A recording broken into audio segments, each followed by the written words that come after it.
Yang bini pun nama ku Sharatchandra Sharma ni big news ki Manung la taram lok seri. Kasi Manung kuna ki topic se Thong NAMBONBI collapse before restoration. Taseng ku makti aikoi nama se semjan bagi wakalam ti dum loin pau mali. Loin apa individual sing da sarkar da aduga any leader sing da hype tay.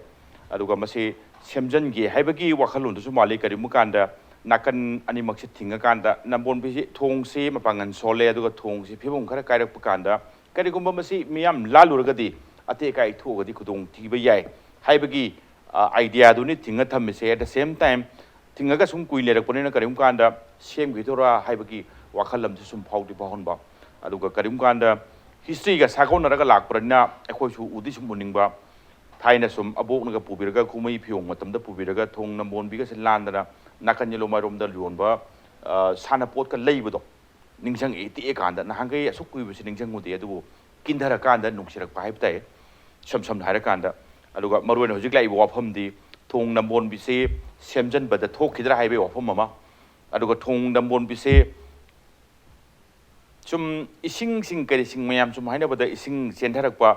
thong NAMBONBI gi sariba magi structure sina mara mora kanda kari gumba kanda ising se block to ba haidi chelhan bagi area se wat panina ising chawng maram su henbra matam gadi chunarak tabra aduga kupna yeng pakanda itias ka sakano bo ni akhoi ga tan thana ba yadana adum leho ga do pot amoina thambi ba suma thok ta bra haibagi wang kayam thole loina wang singji matang da khana janak ba area duni loina lengkin bi ba ge singdi ai gi yer thing kan phambi ba se Shashikant Sharma Superintendent Manipur State Archaeology ni ai hana Shashikant taram nok chari adu Shashikant ki oi de lengkin bi ba se Professor Joykumar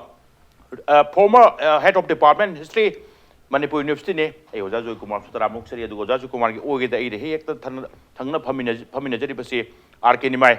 IAS retired ne ai yambung Nimai sutaramuk sari ai ihan han base oja do lak chage oja khara kupna khangdo male khoi myam da ki ugi ba han ge binna oja maroina kai hek kindarak pagi area se ubakanda sembi tramina kindarak gadrom ne habi ningbra kari gumba kanda semjan chajan ban na hongdana kindarak khibai se yabiningbra natragana history yoina sum history ki pages sang ki bagi area du gorbra hai bagi wahang chini oja thamjiri se aina masigi akogi kano se thong gi kindarak bagi asi asai su rai nang su jare ai won yam nungai tabo poi kari gi tap po ibno habi maramda akoi di masi akoi danga ko ne sek thong su hai kana ko thong NAMBONBI su hai aspai sum lakon tam sida masida akoina angang ori gi ko ne sanajarak pa kolapagi pam dumo oduna to khaina thamgra matung da sek thong asi ubu matam da akoina certain history gi satra bu ujarak matam sida Manipur gi history asi gi lagiba sangra ba historical process asi gi civilizational process asi da akoina ngasi uriba kogi thong NAMBONBI natragana sek thong hariba asi gi magi yamna significant pot asi lai kari lege hai matam da ngasagi akogi state formation asi akogi ningthau panbagi from 33 AD akoi da hoji recorded history gi batungina nongda laren pakhang matam dagi lakhiba ningthauja dynasty gi akogi leadership makhada lakhibagi stage by stage gi development asi lakku matam da chek thong akoi ngasi nambol akoi thong NAMBONBI hairiba asina piriba masigi significance asi kari matam da akogi civilization gi process ase kayamna wangna hagilakpagi haiba pot do masigi lengdaba khudum amane maramdi akoi matam amada una wana sarambagi yamna stage yamna primitive stage amagi lakudagi di yamna modernized ni stage amna lakku matam da madugi lengdaba praman se ngasigi thongasnu oiri aduna ngasagi hariba kogi Manipur gi historical process asigi developmental stage ngasida akoina na thong NAMBONBI hai matam da ai khoi se asigi stage yona akoi je hagalakpa oire hai pot asimo utpi wada ada ngasai thong duna kogi leru matam hojiki matam ko chana dabai question nati the question di ngasagi history gi tangk amada sagi ba posa amaka ngasi de akoi da madu sengna matam da akoi na mu hanna history jamona ko revisit to matam da di matam amada akoi asigi bhogi level gi developmental gi stage asi yau khrabani haibase masi khanghu bu wada aduna masigi ninghairap matam asidadi aina as a students of history amoina ujamatamda akoigi matam amagi leijare ba koi history gi process lairamba asiguma maman tangar pot ama khakse akoina magasigi miron akoina yamna thausadana lak ꯂꯥꯛꯄꯒꯤ ꯃꯑꯣꯡ ꯑꯃ ꯂꯥꯛꯄꯁꯦ ꯃꯁꯤꯅ ꯑꯩꯈꯣꯏꯒꯤ ꯄꯤꯄꯜꯁꯤꯡ ꯑꯁꯤꯅ ꯃꯇꯝ ꯑꯃꯒꯤ ꯂꯩꯔꯤꯕ ꯑꯩꯈꯣꯏꯒꯤ ꯁ꯭ꯇꯦꯖ ꯑꯃꯒꯤ ꯍꯤꯁꯇ꯭ꯔꯤꯒꯤ ꯄꯣꯠꯁꯛ ꯑꯃꯕꯨ ꯑꯩꯈꯣꯏꯅ ꯌꯥꯝꯅ ꯂꯥꯏꯅ ꯑꯩꯈꯣꯏꯒꯤ ꯃꯗꯨ ꯍꯨꯟꯗꯣꯛꯅꯕ ꯏꯒꯅꯣꯔ ꯇꯧꯅꯕꯒꯤ ꯄꯣꯠꯁꯛ ꯑꯃꯈꯛ ꯂꯥꯛꯄꯁꯤ ꯑꯩꯅ ꯂꯥꯏꯕꯛ ꯊꯤꯕꯅꯦꯅ ꯂꯧꯏ ꯑꯗꯨꯅ ꯑꯩꯅ ꯈꯟꯖꯕꯗ ꯃꯁꯤꯒꯤ ꯊꯣꯡ ꯑꯁꯤ ꯀꯔꯝ ꯀꯥꯟꯗ ꯁꯥꯕꯅꯣ ꯍꯥꯏꯕꯁꯤꯃꯗꯤ ꯑꯩꯈꯣꯏꯅ ꯉꯁꯤ ꯐꯥꯎꯗ ꯔꯦꯀꯣꯔꯗꯁꯤ ꯀꯅꯥꯒꯨꯝꯕꯅ ꯃꯁꯤ ꯈꯥꯒꯦꯝꯕ ꯃꯇꯝꯗ ꯁꯥꯕꯅꯤ ꯈꯣꯠꯄꯅꯤ ꯍꯥꯏꯕ ꯑꯩꯈꯣꯏꯅ ꯑꯉꯥꯡ ꯑꯣꯏꯔꯤꯉꯩꯗ ꯑꯗꯨꯝ ꯍꯥꯏꯔꯛꯂꯤ ꯈꯥꯒꯦꯝꯕ ꯃꯇꯝꯒꯤ ꯁꯥꯕꯗ ꯉꯁꯤꯒꯤ ꯂꯩꯔꯤꯕ ꯑꯩꯈꯣꯏꯒꯤ ꯆꯩꯊꯥꯔꯣꯜ ꯀꯨꯝꯕꯥꯕꯗ ꯌꯥꯎꯕꯁꯤꯗꯗꯤ ꯈꯥꯒꯦꯝꯕꯒꯤ ꯁꯤꯗꯩꯁꯤꯗ ꯁꯥꯕ ꯃꯇꯝꯁꯤꯗ ꯑꯩꯈꯣꯏꯒꯤ ꯁꯅꯊꯣꯡ ꯁꯥꯕꯁꯤ ꯆꯦꯛꯊꯣꯡ ꯁꯥꯏ ꯑꯩꯈꯣꯏꯒꯤ ꯊꯣꯡꯁꯦ ꯃꯥꯒꯤ ꯆꯦꯛꯀꯤ ꯒꯦꯠꯁꯦ ꯃꯁꯤ ꯆꯦꯛꯅ ꯁꯥꯏ ꯍꯥꯏꯕꯒꯤ ꯔꯦꯀꯣꯔꯗ ꯐꯥꯎꯗꯤ ꯌꯥꯎꯔꯒ ꯊꯣꯡ ꯑꯁꯤ ꯁꯥꯕꯁꯤꯃꯗꯤ ꯔꯦꯀꯣꯔꯗ ꯑꯁꯤ ꯑꯩꯈꯣꯏꯅ ꯄ꯭ꯔꯣꯄꯔꯂꯤ ꯐꯪꯕ ꯉꯝꯗꯦ ꯄꯔꯍꯦꯞꯁ ꯂꯩꯔꯝꯕ ꯌꯥꯏꯅ ꯈꯜꯂꯤ ꯑꯩꯈꯣꯏꯅ ꯊꯤꯕ ꯐꯪꯗꯕꯅꯅꯤ ꯑꯗꯨꯕꯨ ꯆꯟꯗ꯭ꯔꯒꯤꯇꯤꯒꯤ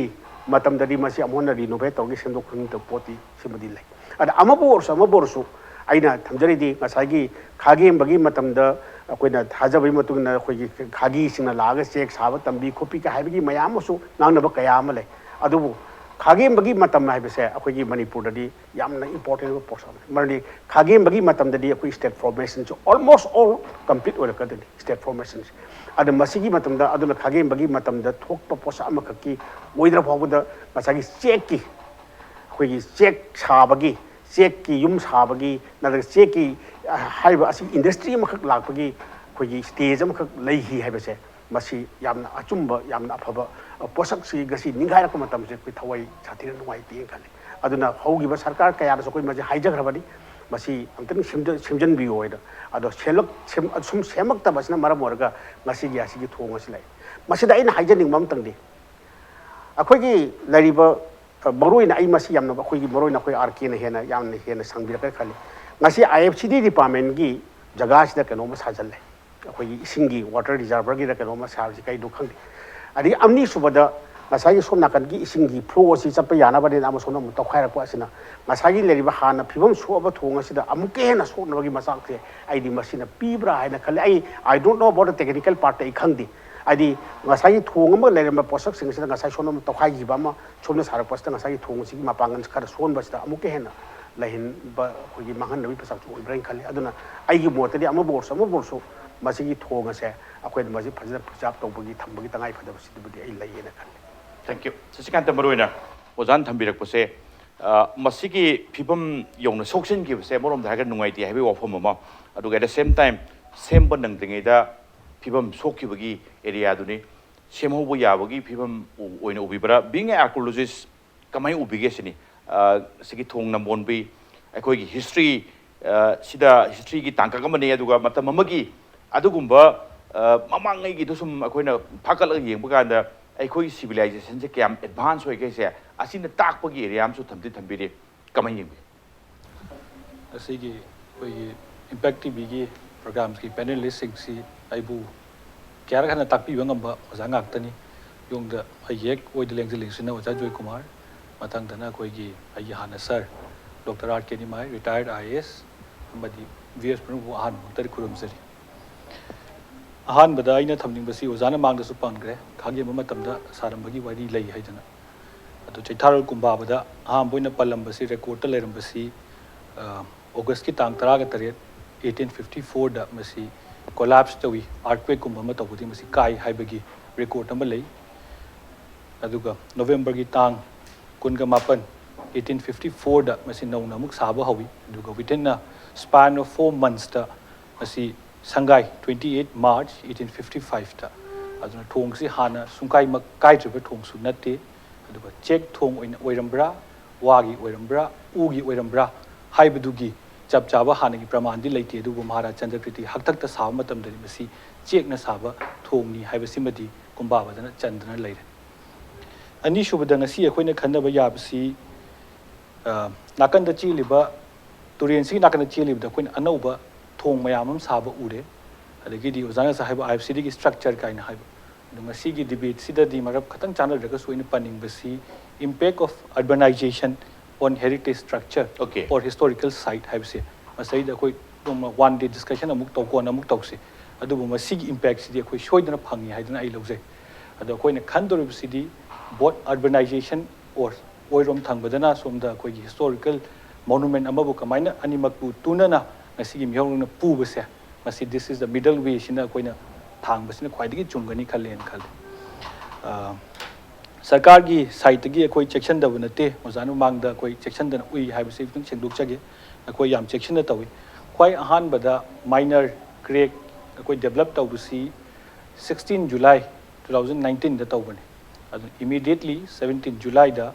koi effect haidi masi Archaeological Survey of India da koi letter idana moi dagi structural engineer or masi gi technical expertise mayam se depute tawbiro na koi high letter ibel exekre subsequently Archaeological Survey of India dagi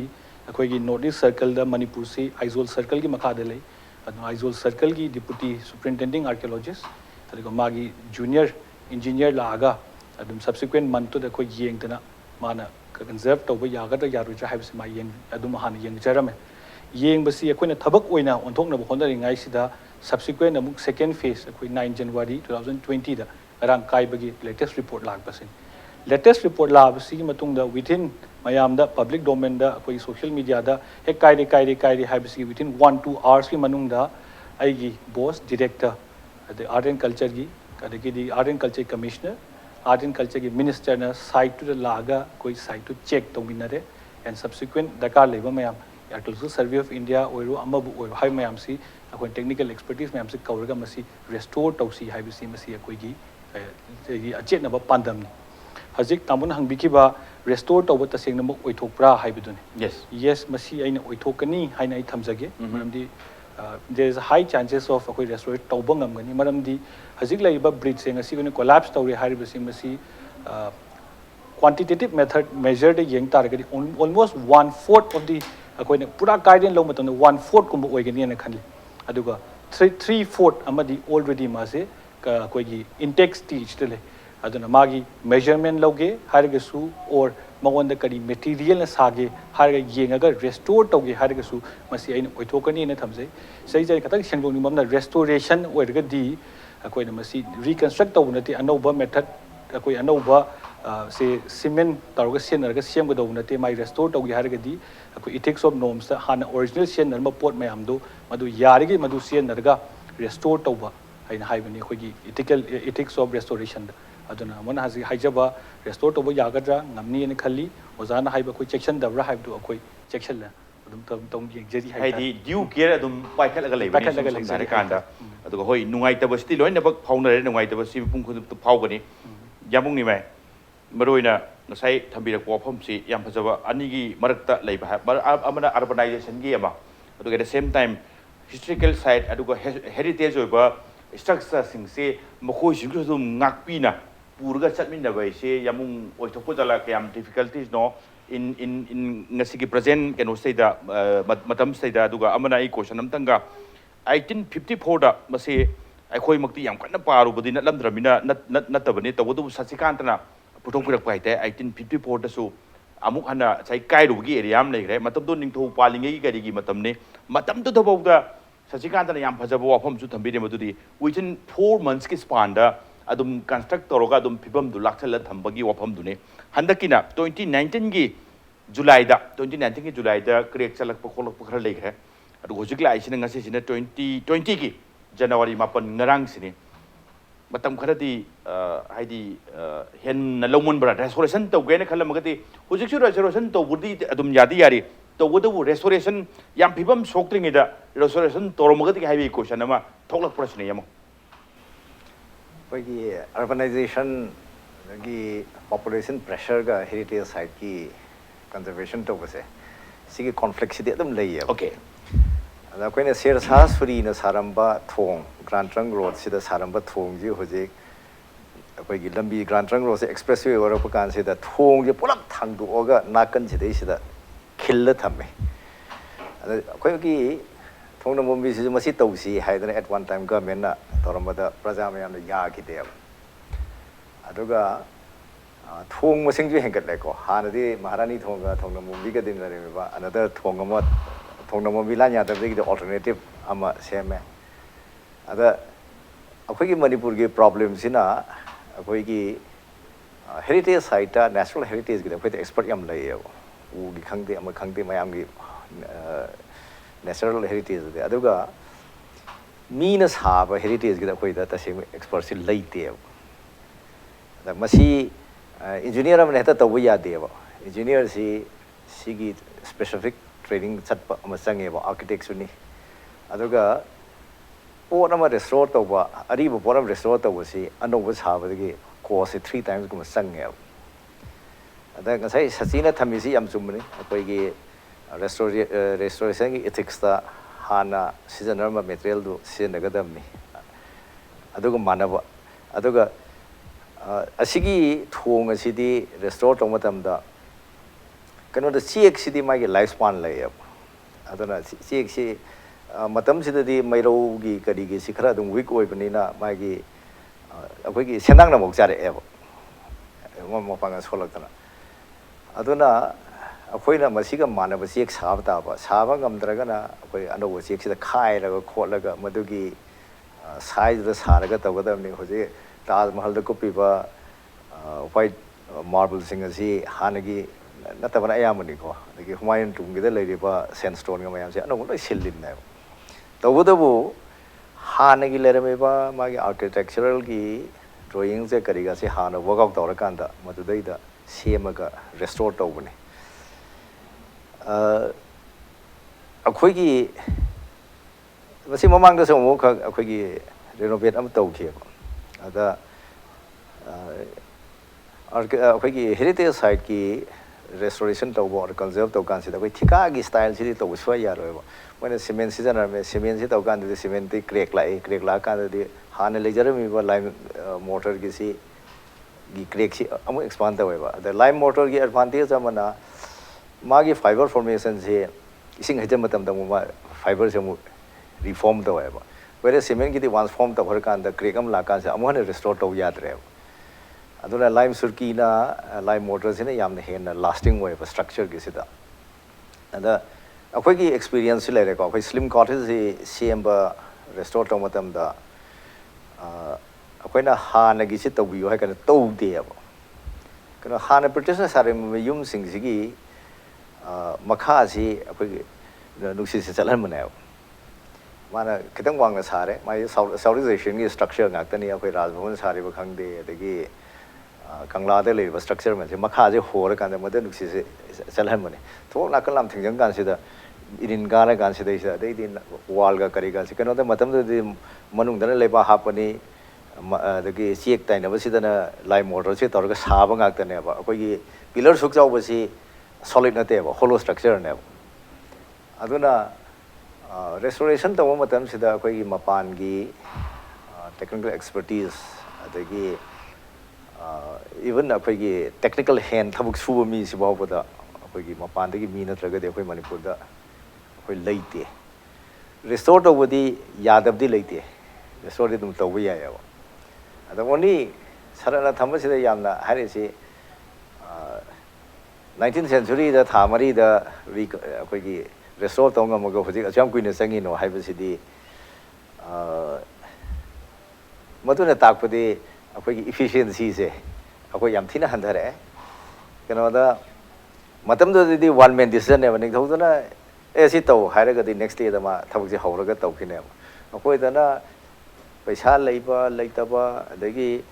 agriculture ki budget si ai na cover the analysis taw kan se da gormi thai mi si da sidore arts ka sports ka je na hai bani kano da budget si sum kak tharak na hai badi dum hai bane as akoi manipur sakta isidi sanabaga culture ka ne na whereas investment da di akoi gi paisa je sum handara khre ada investment like taba area da akoi sakot pati swa yaro ya ada akhoi gi manipur gi culture akhoi gi heritage site me protect tawri si akhoi gi viable oi ba yaw de ba viable oi ba de che Taj Mahal hai ko Taj Mahal gi da live entry fee ka kari ka matam da maintenance kam me akhoi di very small le ko ma khel gi da khang de bihang gi da lari ba se khang de taw kan da mi se chalroi dam na ba ada akhoi gi pakhang ba gi kari amakhak taw matam da su mi gi taseng badi akhoi India gi ek ki matung ina di historical monument and ancient sites ki ek sida lady sidi 100 meters man no structure civil structure is hard no have never permanent structures ꯀꯔꯤꯒꯤꯅꯣꯗ ꯑꯅꯧꯕ ꯁ꯭ꯇ꯭ꯔꯛꯆꯔꯁꯤ ꯑꯩꯈꯣꯏꯅ ꯐꯥꯎꯟꯗꯦꯁꯟꯒ ꯀꯔꯤꯒ ꯇꯧꯔꯒ ꯁꯥꯖꯜꯂꯛ ꯇꯥꯔꯒꯗꯤ ꯑꯩꯈꯣꯏ all ꯁ꯭ꯇ꯭ꯔꯛꯆꯔꯁꯤꯗ effect ꯇꯧꯋꯦꯕ ꯑꯗ ꯂꯝꯗꯤ ꯁꯨꯝ ꯋꯥꯡꯈꯠꯂꯛꯏꯀꯣ ꯑꯩꯈꯣꯏꯒꯤ ꯑꯗꯨꯅ ꯍꯥꯟꯅ ꯁꯥꯔꯝꯕꯁꯤꯡꯁꯤ ꯁꯨꯝ ꯅꯦꯝꯁꯜꯂꯛꯀꯗꯣꯏꯅꯦꯕ ꯑꯩꯈꯣꯏꯒꯤ ꯒꯝꯚꯤꯔ ꯁꯤꯡꯍ ꯃꯍꯥꯔꯥꯖꯒꯤ ꯁꯃꯥꯙꯤ ꯌꯦꯡꯕꯤꯌꯨ ꯍꯧꯖꯤꯛ ꯂꯩꯕꯥꯛ ꯃꯅꯨꯡꯗ ꯄꯨꯂꯞ ꯐꯨꯝꯃꯕꯅꯦꯕ ꯑꯁꯤꯅ ꯋꯥꯇꯔ ꯇꯦꯕꯜꯒꯤ ꯀꯔꯤꯒꯤ ꯑꯦꯐꯦꯛ ꯃꯌꯥꯝ ꯑꯃ ꯂꯥꯛꯄꯁꯤꯅ ꯑꯣꯜ ꯁ꯭ꯇ꯭ꯔꯛꯆꯔꯒꯤ ꯃꯦꯟꯇꯦꯅꯦꯟꯁꯁꯤꯗꯤ ꯑꯔꯥꯏꯕꯗꯤ ꯅꯠꯇ꯭ꯔꯦꯕ ꯀꯩꯅꯣꯗ ꯍꯧꯖꯤꯛ ꯑꯦꯅꯤ ꯑꯩꯈꯣꯏꯅ ꯑꯔꯤꯕꯒꯤ ꯑꯥꯔꯀꯤꯑꯣꯂꯣꯖꯤꯀꯦꯜ ꯁꯥꯏꯠꯇꯧꯁꯦ ꯂꯩꯅꯨꯡꯗ ꯇꯧꯕ ꯃꯇꯝꯗ ꯉꯥꯛꯇꯅꯦꯕ ꯀꯩꯅꯣꯗ ꯁꯨꯝ ꯊꯣꯡꯒꯠꯂꯛꯄꯅꯦꯕ ꯁꯨꯝ ꯅꯝꯊꯈꯤꯕ ꯁꯨꯝ ꯊꯣꯡꯒꯠꯂꯛꯄꯅꯅꯦꯕ ꯑꯗꯨꯅ ꯂꯦꯌꯔ ꯕꯥꯏ ꯂꯦꯌꯔꯁꯤ ꯂꯥꯛꯄꯅꯤꯅ ꯑꯩꯈꯣꯏꯒꯤ ꯑꯩꯅ ꯉꯁꯥꯏ ꯑꯍꯥꯟꯕꯗ ꯊꯝꯖꯔꯤꯗꯨꯅꯤ ꯑꯩꯈꯣꯏꯒꯤꯗ ꯑꯦꯛꯁꯄꯔꯇꯤꯁ ꯁꯨꯡꯂꯩ ꯂꯩꯇꯦꯕ ꯃꯄꯥꯟꯗꯒꯤ ꯃꯤ ꯅꯦꯛꯑꯒ ꯇꯧꯕ ꯇꯥꯕ ꯑꯗ ꯑꯥꯔꯀꯤꯑꯣꯂꯣꯖꯤꯀꯦꯜ ꯁꯔꯚꯦ ꯑꯣꯐ ꯏꯟꯗꯤꯌꯥꯁꯤꯁꯨ ꯌꯥꯝꯅ ꯇꯞꯆꯕ ꯑꯣꯔꯒꯅꯥꯏꯖꯦꯁꯟꯅꯦꯕ ꯑꯩꯈꯣꯏ ꯒꯚꯔꯟꯃꯦꯟꯠꯒꯤ ꯑꯣꯔꯒꯅꯥꯏꯖꯦꯁꯟꯅꯦꯕ ꯑꯗꯨꯅ ꯗ ꯔꯦꯁꯄꯣꯟꯁꯁꯤ ꯊꯨꯗꯦ ꯃꯣꯏ ꯇꯞꯄꯤ ꯑꯗ ꯃꯣꯏ ꯊꯕꯛꯁꯤꯁꯨ ꯑꯌꯥꯝꯕ ꯍꯧꯖꯤꯛꯇꯤ ꯀꯣꯟꯇ꯭ꯔꯦꯛ ꯁ꯭ꯇꯥꯐꯅ ꯑꯌꯥꯝꯕ ꯃꯦꯟꯇꯦꯟ ꯇꯧꯋꯦꯕ ꯑꯩꯈꯣꯏ ꯔꯦꯒꯨꯂꯔ ꯁ꯭ꯇꯥꯐꯁꯤ ꯌꯥꯝꯗꯦ ꯑꯗꯨꯅ ꯃꯣꯏꯗ 100% ꯔꯤꯂꯥꯏ ꯇꯧꯕꯁꯤꯁꯨ ꯑꯗꯨꯝ ꯑꯩꯈꯣꯏꯅ ꯄꯥꯝꯃꯤꯕ ꯁ꯭ꯄꯤꯗꯁꯤꯗꯗꯤ ꯌꯥꯔꯣꯏ ꯑꯗꯨꯕꯨ ꯑꯩꯒꯤ ꯀꯣꯟꯐꯤꯗꯦꯟꯁꯇꯤ ꯂꯩꯌꯦꯕ ꯁꯔꯀꯥꯔꯅ ꯊꯣꯡ ꯅꯝꯕꯣꯝꯕꯤ ꯁꯦꯝꯕꯒꯤ ꯔꯦꯁꯇꯣꯔ ꯇꯧꯕꯒꯤꯗꯃꯛꯇꯗꯤ ꯁꯦꯟꯒꯤ ꯂꯩꯇꯦ ꯍꯧꯖꯤꯛ ꯍꯥꯏꯕꯁꯤꯒꯤ ꯃꯗꯨ ꯆꯠꯅꯔꯣꯏ ꯁꯦꯟꯗꯤ ꯅꯝꯗꯅ ꯄꯤꯔꯛꯀꯅꯤ ꯍꯥꯏꯕꯒꯤ ꯀꯣꯟꯐꯤꯗꯦꯟꯁꯇꯨꯗꯤ ꯂꯩ ꯀꯩꯅꯣꯗ ꯃꯁꯤ ꯉꯁꯥꯏ ꯑꯣꯖꯥ ꯖꯣꯏꯅ ꯊꯝꯕꯤꯈꯤꯕꯗꯨꯅꯤ ꯑꯩꯈꯣꯏꯒꯤ part of hour heritage historical heritage ꯑꯗꯩ ꯀꯜꯆꯔꯦꯜ ꯍꯦꯔꯤꯇꯦꯖꯅꯦꯕ ꯑꯗ ꯃꯁꯤ ꯌꯥꯝ ꯊꯨꯅ ꯑꯩꯁꯨ ꯉꯔꯥꯡꯁꯤ ꯁꯣꯁꯤꯌꯦꯜ ꯃീഡിꯌꯥꯗ ꯎꯕ ꯀꯥꯟꯁꯤꯗ ꯑꯩꯈꯣꯏ ꯁꯣꯛꯀꯤꯡ ꯑꯣꯏꯌꯦꯕ ꯀꯩꯅꯣꯗ ꯑꯩꯈꯣꯏ ꯃꯁꯤꯗ ꯃꯇꯝ ꯂꯦꯜꯂꯛꯏꯕꯅꯤ ꯑꯗꯒꯤ ꯃꯃꯥꯡꯉꯩꯗꯗꯤ ꯅꯥꯒ ꯇꯨꯔꯦꯟꯁꯤꯗ ꯍꯤꯌꯥꯡ ꯇꯥꯟꯅꯔꯝꯃꯤꯕꯅꯤ ꯇꯤꯜ ꯗ 40s ꯑꯗ ꯃꯍꯥꯔꯥꯅꯤ ꯊꯣꯡ ꯈꯣꯌꯥꯊꯣꯡꯗꯩꯅ ꯇꯧꯔꯒ ꯁꯤ ꯍꯤꯌꯥꯡ ꯇꯥꯟꯅꯔꯝꯃꯤꯅꯦꯕ ꯃꯁꯤ ꯍꯧꯖꯤꯛꯀꯤ ꯖꯦꯅꯦꯔꯦꯁꯟꯗ ꯍꯥꯏꯔꯨ ꯀꯥꯟꯁꯤꯗ ꯃꯣꯏꯅ ꯅꯣꯛꯀꯅꯦꯕ ꯐꯣꯇꯣ ꯂꯩꯔꯤ 30sꯒꯤꯗ ꯑꯩꯈꯣꯏꯒꯤ ꯂꯦꯠ 30sꯗꯒ ꯅꯝꯕ ꯐꯣꯇꯣ ꯍꯤꯌꯥꯡ ꯇꯥꯟꯅꯕꯒꯤꯒꯁꯤ ꯂꯩꯔꯤꯑꯕ ꯑꯗꯨꯅ ꯍꯧꯖꯤꯛ ꯑꯩꯈꯣꯏ ꯈꯟꯅꯒꯗꯧꯁꯤꯗꯤ ꯑꯔꯕꯅꯥꯏꯖꯦꯁꯟꯒꯤ ꯂꯥꯛꯀꯥꯟꯗ ꯋꯦꯗꯔ ꯋꯤ ꯁꯨꯗ shift and erect ꯃꯐꯝ ꯑꯃꯗ ꯍꯥꯟꯅꯒꯤꯁꯤꯒ ꯆꯞ ꯃꯥꯟꯅꯅ ꯗꯥꯏꯃꯦꯟꯁꯟꯁꯤꯗ ꯁꯥꯕꯅ ꯐꯔꯤꯕ꯭ꯔꯥ ꯑꯁꯤꯗ ꯁꯨꯝ ꯊꯝꯕꯅ ꯐꯔꯤꯕ꯭ꯔꯥ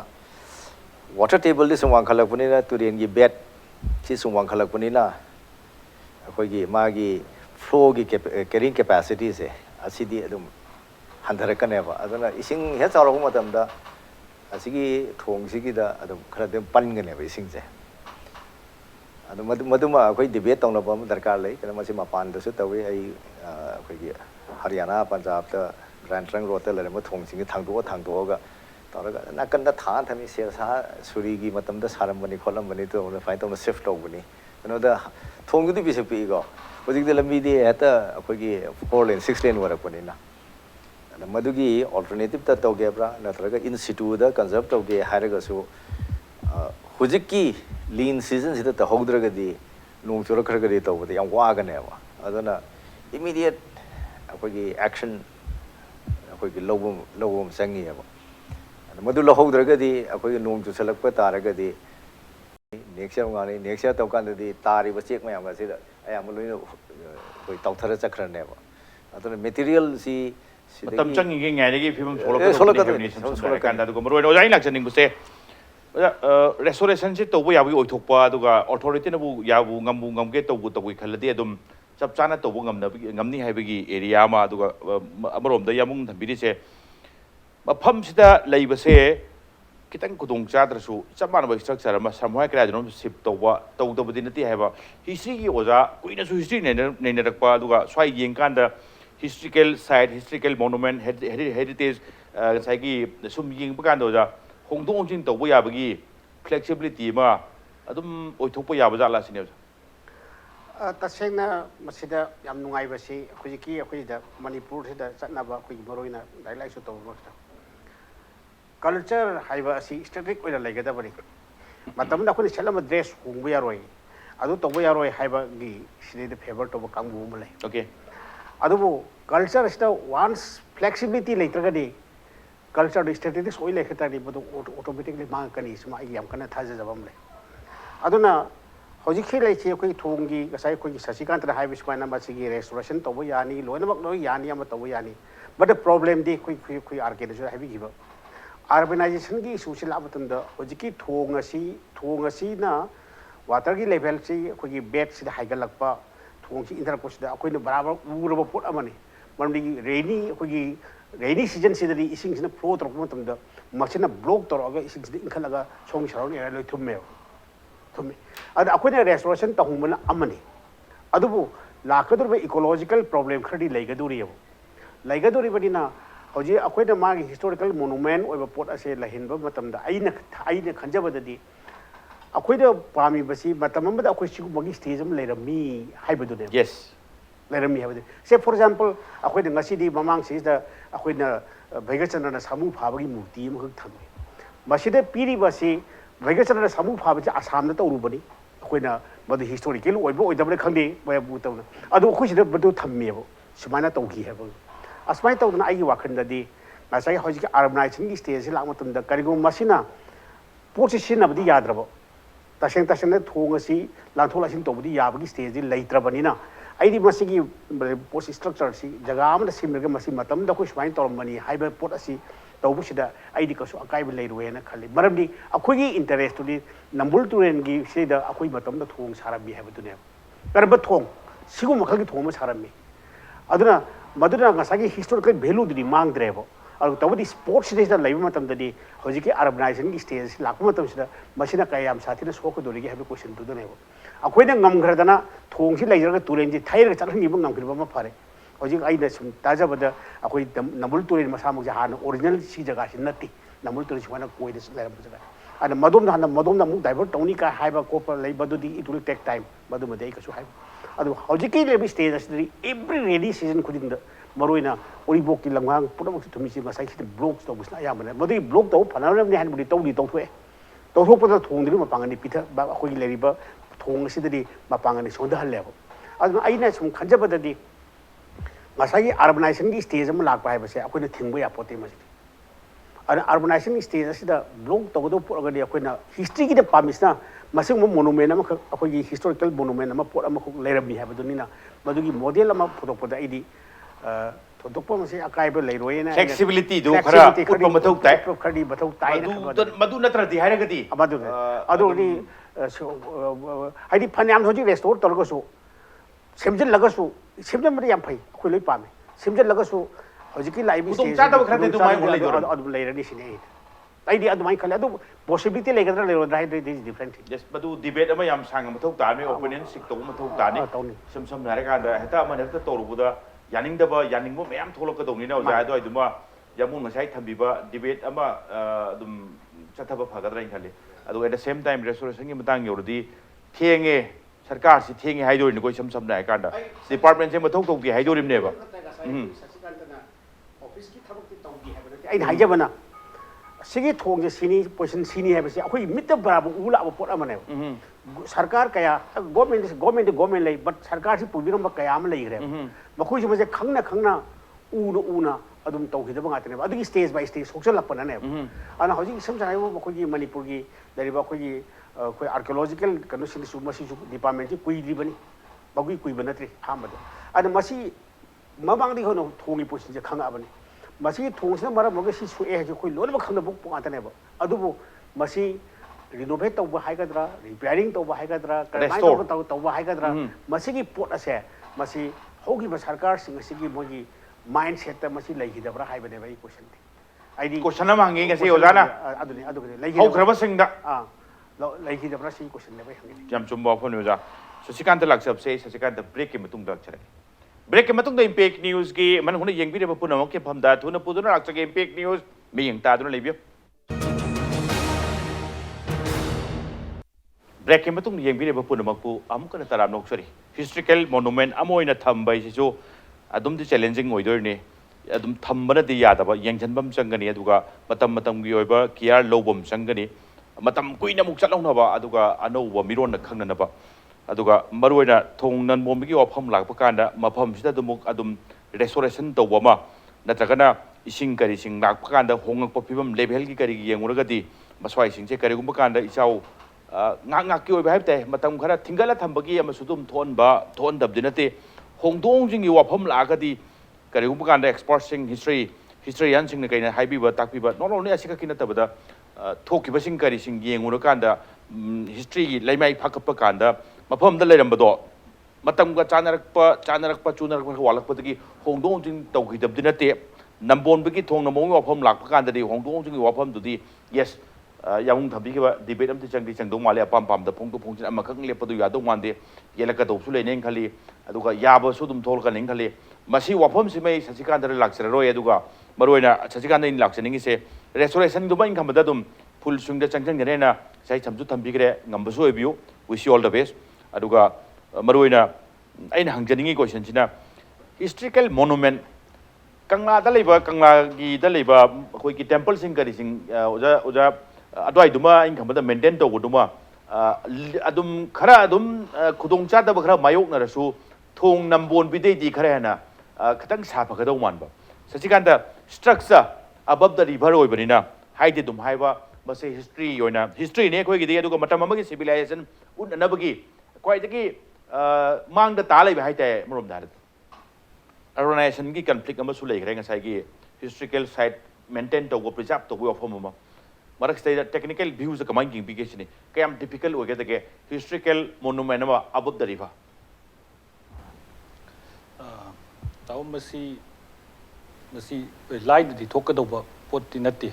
simai hana thamsagi ngasai ozagai dagi di koi sir ni bain thambiro ma hamdoi khatang samjan jara ke hai tar asigi debate su ta seng namak yam na maru oi di conservation of seng debate ki topics maina koi gi of all the protected side of Manipur with special focus to thong NAMBONBI ka har magadi he nam ko chuna ga traina khale maram di ngasigi platform sigi ai logjaraga koina tawriba department tawriba thabak office na tawriba thabak aduga koina kari tawge khali ge haibasu ai khatang highlight tawjaram ge haitar ahan bada koi the Manipur ancient and historical monument and archaeological site and remains act in 1996 ta second amendment tawre amendment tawbusigi achetpa pandam di kaino har kanda hana ahan ba 1976 ek na hari si chahi chama suraba structure monument rock cave archaeological historical or artistic interest lairagadi masi koina state ki interest tawna koina masi protect taw haibani adubu chahi chama sidi yamba oibani na khatang handarak pa yana ba 75 years ta kayu makuin handaragadi masi hena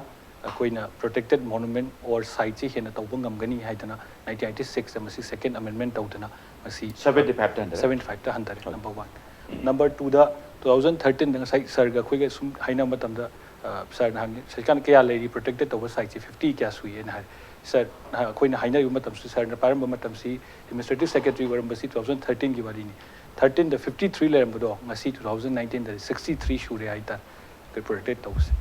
ada koi luri bi sustain tawba ngamgadra ngamoidra protected area da urbanization ma'am tawna masi tawba ngamgadra ngamoidra haibin ase katang sustain tawba ngamgani na soina khanje masi kangla da koina 2019 da witness tawba number of visitors inside Kangla, inclusive of all the foreign, national, local tourists, we crossed 2 lakhs for the first time. 2 lakh visitors, we crossed the web. Adu egedi Kangla gi smaina park chawba 237 acres magna tragasu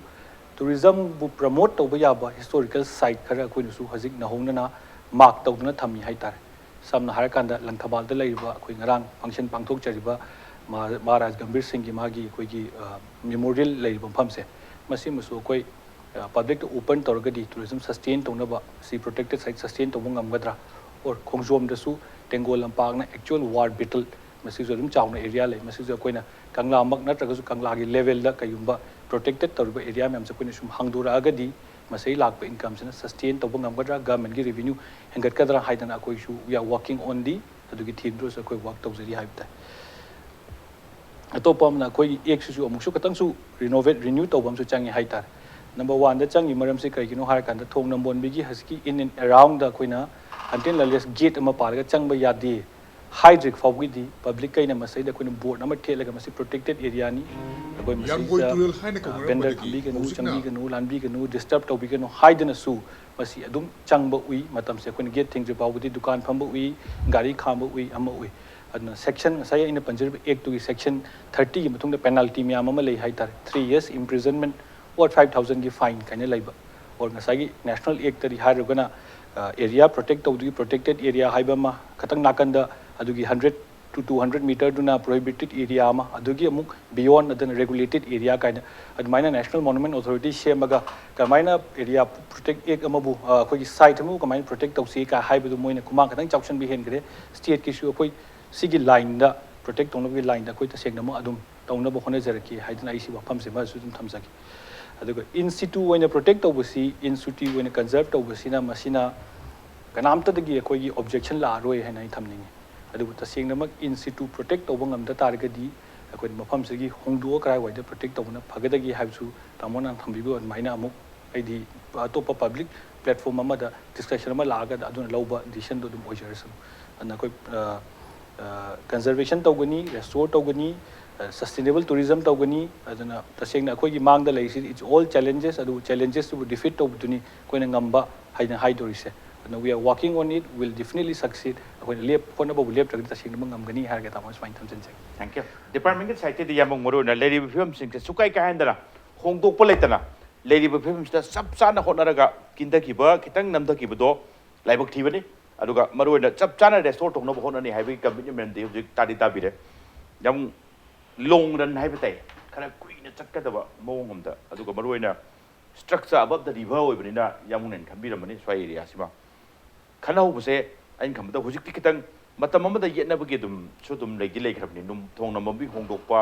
semjan bai kano restore to bukan restore to bona pai hongdokpa yaro habegi voice am su legi legi matung ni hongak pada madaida hongdokpa yaro habe voice to kitang haidi khara masi hongdokpa na bu phabjani ka habegi area ma rumama longmi na bagi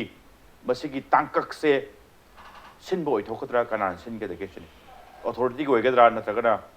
like masi kanasi ne gadage sinya thong nambombi gi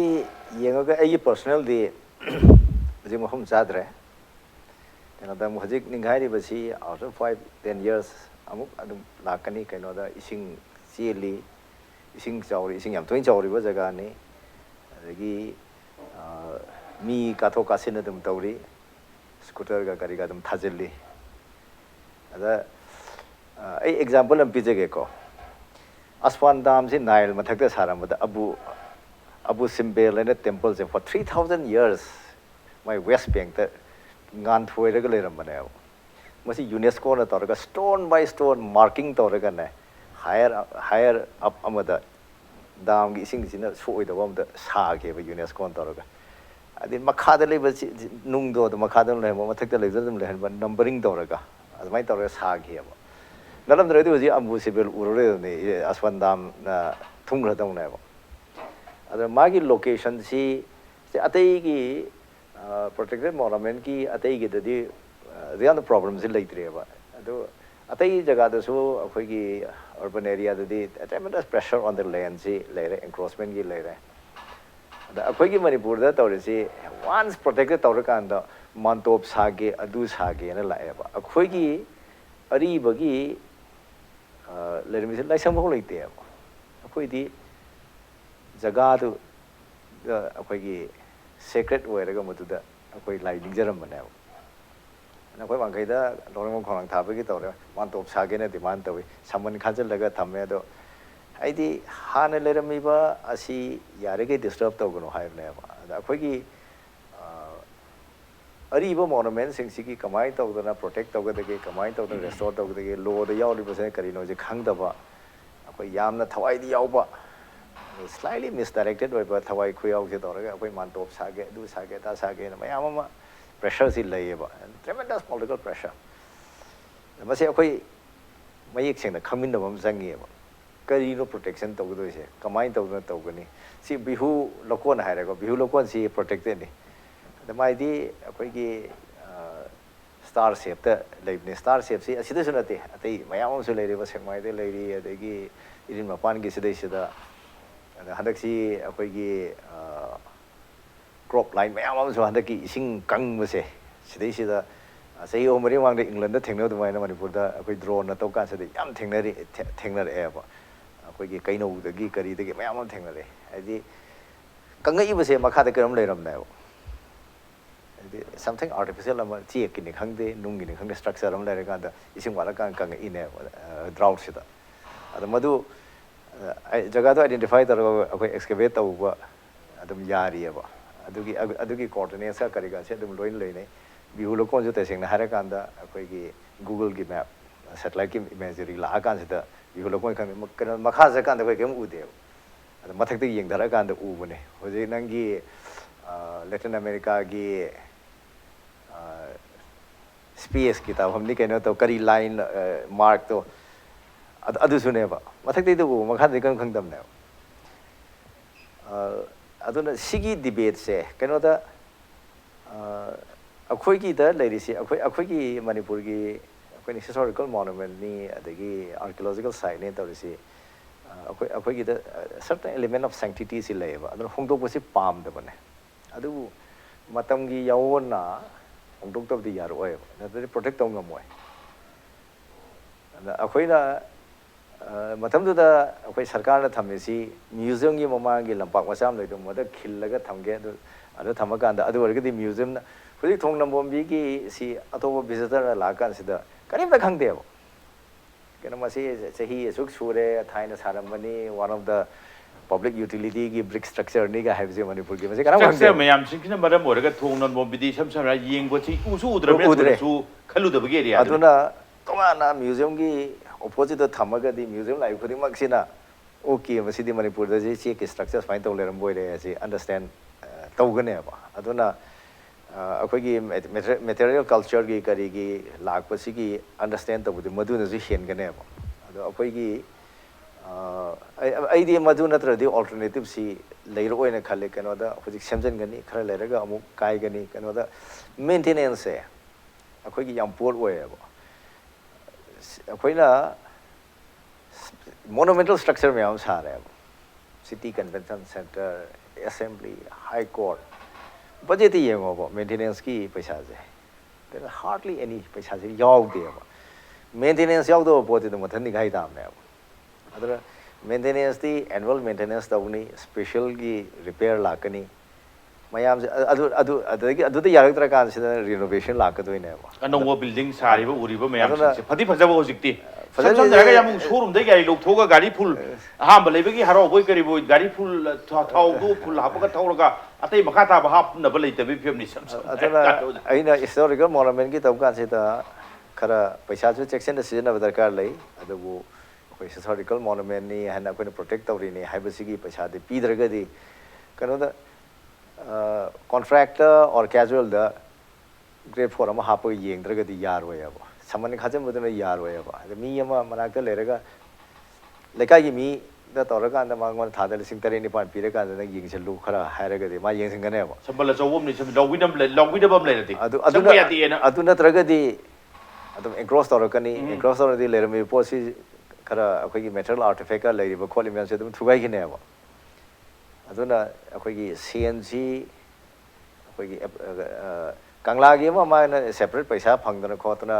मयाम से में अदगी दी नंगी लाइफंगी मयाम मा अखोगी separate funding लागतना central की scheme मखाना तवना बंगसिबोदोन की अदगी गोपीनाथ की करिगी अखोगी बिजय गोमिदे मयाम से में काइने की करिगी असवाइना असिदी लाइफ नाक्तने अब कुमरिंजी लाइफ नी राधा माधव की लाइफ नी गोपीनाथ की लाइफ में हमसे लाइफ हुई है ऐदी मतलब सेवा तो वो खोट पर मयाम अमल ले रही है अरे अखोई की आर्कियोलॉजिकल साइट की दर ले रही सीधी सेवा तो उतरम ने बस उमंग लाइक की खुबम ममा अखोई ना डिक्लेयर तो रखो पखंग बगी अमा सही मुंगा मुंगा तो बने वो अदोगी सही हम तो निमित्ता तेरी निपानी तरानी तो रहे अदे 355 days से कौथो करने वो अदो रेगुलर मेंटेनेंस हम संगी रेगुलर मेंटेनेंस तो क्या है दी रेगुलर इन्वेस्टमेंट हम संगी है अदो मधु अखोई की लेंगा पाइबी रिवर्सिंग नमद अंडरस्टैंड तो गदम ने वो ऐसी एता सिंगा याद है वो अदो का लीडर स्ट्रक्चर सिंग से ऐसे ना मैं है ना केयर से संगे वो कना सीमेंट जी है हापो मतम दा अखोई की brick mortar की structure सिंग से लोई ना मक थुना कायरक कने वो अदो some कामगुन अदी France ki kampung naga kariga na di 10% of cement hapa yaiga hai madu warga di magi crack chat pakot pasi yam reduce tawi aduga madu na thuna koi cancel li na cancel la ka andar mari mangani da dum apagi sin na ba yai khotli ka hai bagi theory lei but basically lime mortar na torme lime mortar na tawre without cement aduga thika waina piraga shoi yaro thika gi culture sida di माने profit से maximise तौना तौने सीधी Areeb structure बु नुक्सीबा historical बु monument बु पामजबा मधु की skills लेबा मीना थबक से तौदरदि यारवे अदुगुम group अदुगुम individual सिनब मथौ ताने हेबने याउ थैंक यू ओजा ओजा जोकुमार करोनिको मतमदि लोइ सलाबा अदो ओजा दैदि तादर लोइसन बदि नुंगि नुंगाइत्रिबा ओजा तेंतकना खितंग थंबिबते अदुगा तौबगिदि मांगरदि दालनै पोने याम नुंगसिबा अहन्नमा अहन्दि ओसलाबा hospital dadi pukhatpa layeng bagi doctor nadi haiba matam si yararoi yumda putharaga seba tawbuna bu phanida haibagi wakhalon ama yumgi bina yumda puraga yang wabadu yeng nungai te tum doctor da tum thamjagi haibagi wakhalon ama wakhan conflict thokpuduni ko punung nungsirakpagi aduga loidoro mikup ne jam khara amuk khara hena muk nungsirakpaduni nahangai khara nungsiramdrasu loigidorom ne hare kanda khanu nungsirakpagi area amte tum faudi thong nambombi nungti gi di khalude tang kindara kanda wakhanda mu nungai tabagi wakhalon dune oja tentakna maroi na hojik si debate tawre matam jangani madugi ayaya da lobuda madugi hongdong jing wafam dom matam jangani aduga restoration gi wafam la gana lin sijada nung jinglak ting le semjan bamdi jangdi jangdori oja karam mana han pai ka yaga da ge debate tok jora sono for timing restoration gi work to jangan ma padori browser kai mon koi ai di hojik ki level stage da sai ga haiba masih hongdok haji matam changni koi jaga sini anga po makhani ki isum chon mi man haira sum badu to yelo da ya de ba thinking ko no leba post jaga de akoi da hojik pam sidi ga sai ga haiba koi thong nambombi koi de chek thong na hairi ba singa se masih historical value singa se